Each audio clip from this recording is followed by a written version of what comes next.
What's up, guys? Welcome to Daily Dose of Reddit. This is your host, Zach, and today's subreddit is r/EntitledParents.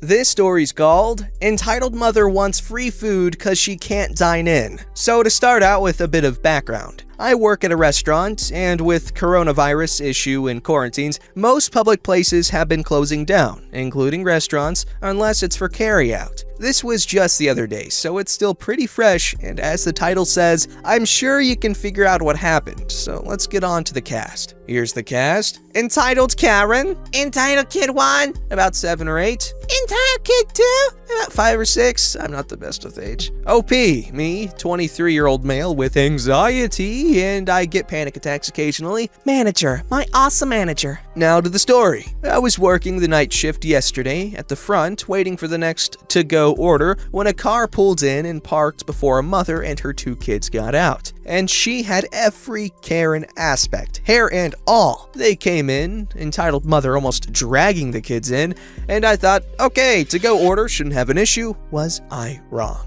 Mommy, I'm hungry. Yes, it was really said like that. Me too. Can we sit by the fire? We also have a patio area with a fire pit that people like eating at and can bring their dogs to eat with them. Okay, honey. She turns to me. Can we sit at that table and can you turn on the fire for us? A little confused. I'm sorry? The table for 3 by the fire? Geez, some people. I'm sorry, but we're closed for dine-in. We're only taking to-go orders. Would you like to see a menu? What? Fine. She pretty much snatched the menus from my hands. She took some time looking it over while her kids were complaining and yelling what they wanted. I got them some kid menus and crayons to calm them down a bit and keep them from running around the restaurant. The entitled mother then let me know what she wanted to get, and I put in the order. Then came back and said, that will be $42.38. Entitled mother in one of those classic high-pitched Karen whines. What? No. You have been so rude and won't let us eat here. We are not paying. You will give us our food for free. I'm sorry that you weren't able to dine in, but that is not our fault. You do have to pay what you ordered, or you can leave and have nothing. The entitled mother just went ballistic and had a tantrum that was probably bigger than any of her kids have had before. Good job being a role model. You'll have to excuse me for a second so I can get my manager. You can talk with her about your complaint while I get your food. She cut me off. How dare you little piece of sushi! How dare you be so rude? You kids need to learn to respect your elders. I'll make sure you are fired for being a freaking I started to get the feeling I get when I have a panic attack coming on, so I just ignored the entitled mother and called the office phone on the one we have at the front desk, and my manager said before I could say anything was, I'm on my way. She is a hero and already knows my anxiety, and whenever I have it acting up at work, she lets me step outside for a bit to calm down and have a smoke. I know it's bad for me. After getting to the front, manager says, Okay, OP,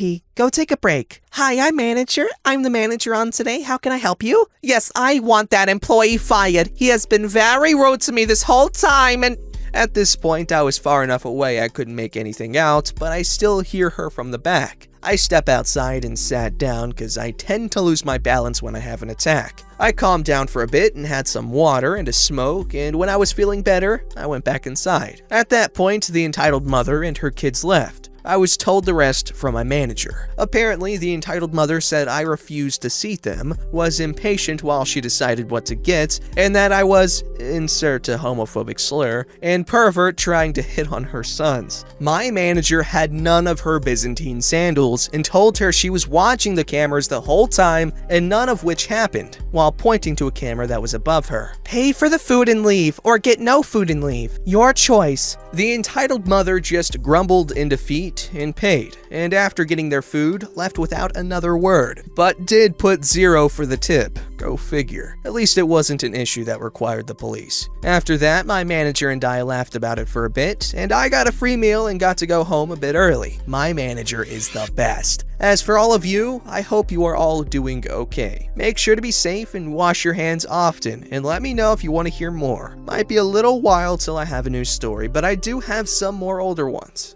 This story's called Entitled Parents Make My Life a Living Hell. I'm a 16-year-old female. I've had some difficulties growing up, since my parents still think it's the 1900s. So when I first moved to my new house back in 2012, everything was going okay. I wasn't the social person and always kept to myself. I was sent to a private school and got bullied for years. I begged my parents to take me to public school, and in the middle of 7th grade, they did. I was free, or so I thought. My parents are hardcore Catholics, so they expect more out of me, and they are also homophobic. I'm bi. I've always kept my sexuality from them. Until in 8th grade, I came out. They were not happy. They made comments about how I want to screw girls and dudes, saying how disgusting it is. They would call me gay from time to time. This was affecting my mental health a lot. I have had depression for years, and right now, it's been taking a giant toll on my body. It all started when I started seeing these things. Human-like creatures that would stay by my side. They showed up here and there, but as my mental health started getting worse and worse, I started seeing them almost every single day. I was bullied to the point of depression in my youth. I would snap at people and yell, which I didn't want to do, but it just happened. My freshman year of high school was when my parents' entitlement was too far. They expected me to do everything, while my two brothers just sat around and doing nothing. I was 15 at the time, while my brothers were 13 and 17. My parents made my life a living hell. In February of 2019,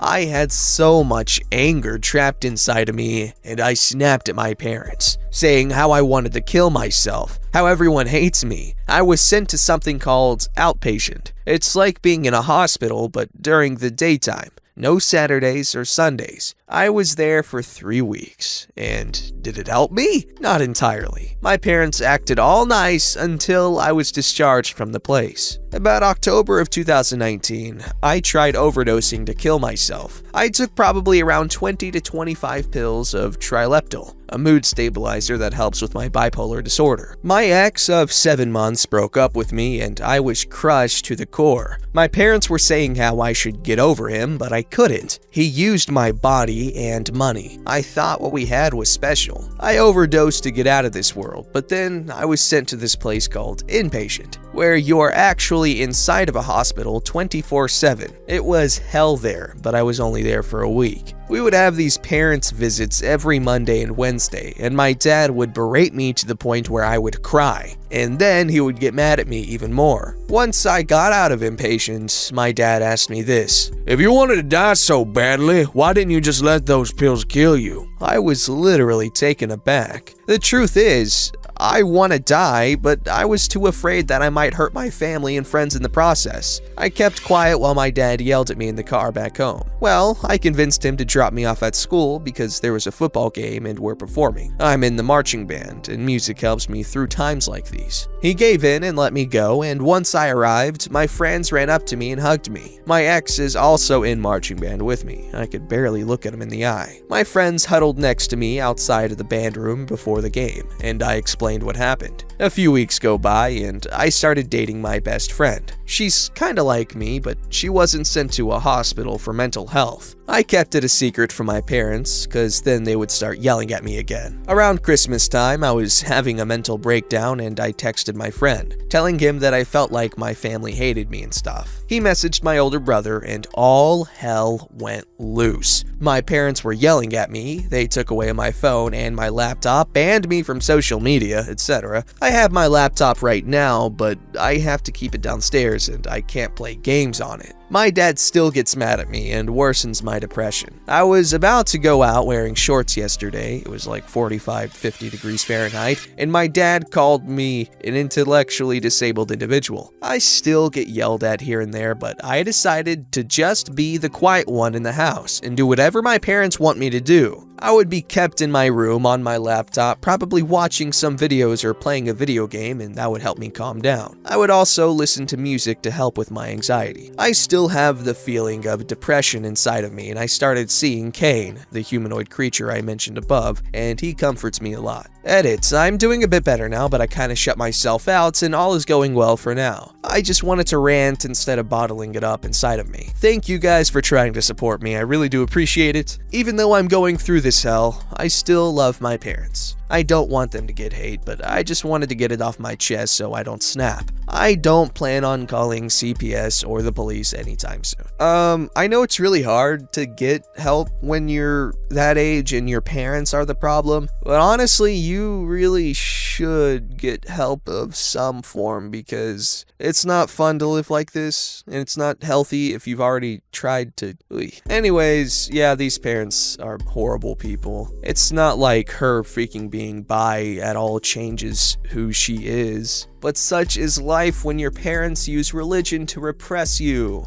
This story's called Spit on and Bit by Entitled Kid. So it never occurred to me. I never posted this old story here. It's also a good break, I promise, amid all the virus entitlement swarm. So this was back during middle school when I was very active at our local playground. Now our park/playground is moderately sized and has a playground on either side of the park with a fountain in the center dividing the areas. Now, what I'll call Playground 1 is our usual grounds for our game we call metal or monkey tag. This involves tag, but only allowing to stand on metal parts of the playground railings, bars, slides, etc. Now, Playground 2 was the same, but it had no real connection between jumps for us. While in the middle of our usual game, in comes running a group of kids who were about 6 to 8-ish, I'd guess. And on one of our jumps, we narrowly missed one of them. After we checked if he was okay, this is how it went. "Yeah, I'm okay." "Sorry about that, but is it alright if you guys use Playground 2? We don't want to accidentally hurt you guys while we're here." Friend 1 says, "We'll be done soon. Don't worry, we won't take too long." His group of friends and him seem to appear to accept this at first. As we go on jumping, the kid comes back. "Can I join you guys?" "Sorry, it's very dangerous and you could end up hurt. Besides, we're about finished here."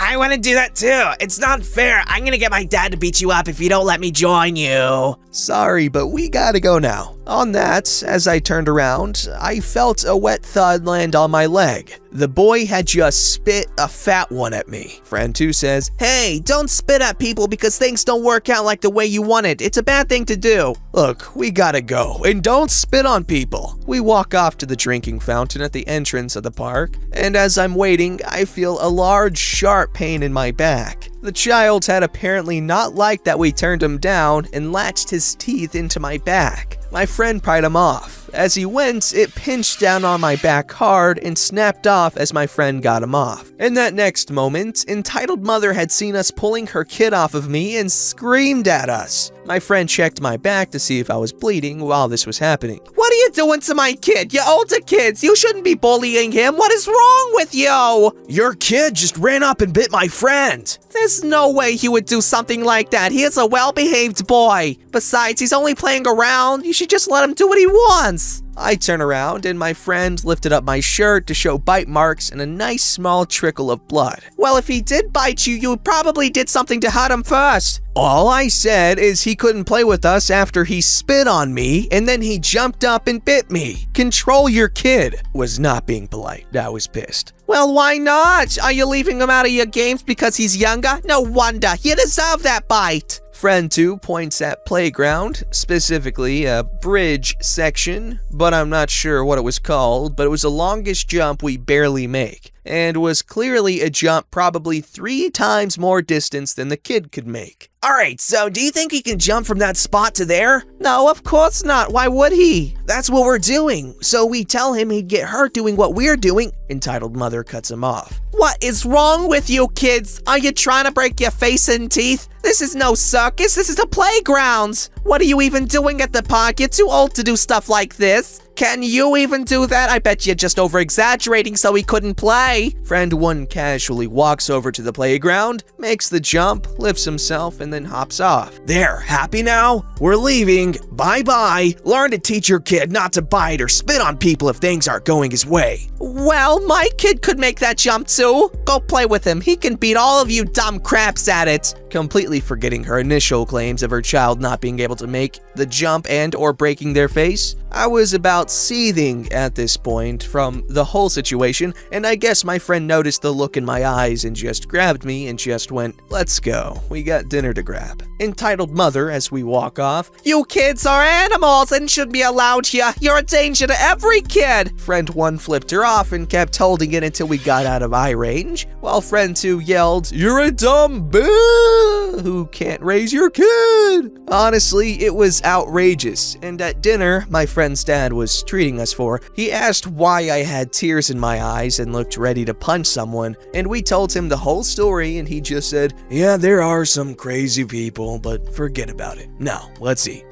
Don't you guys just love it when a parent picks their ego over their child's safety, happiness, and just general overall well-being? That's what just happened here, folks. That woman was stupid and entitled. Entitled parents. Oh, I just got the name of the sub. Don't forget to like, subscribe, and hit that bell to never miss an episode.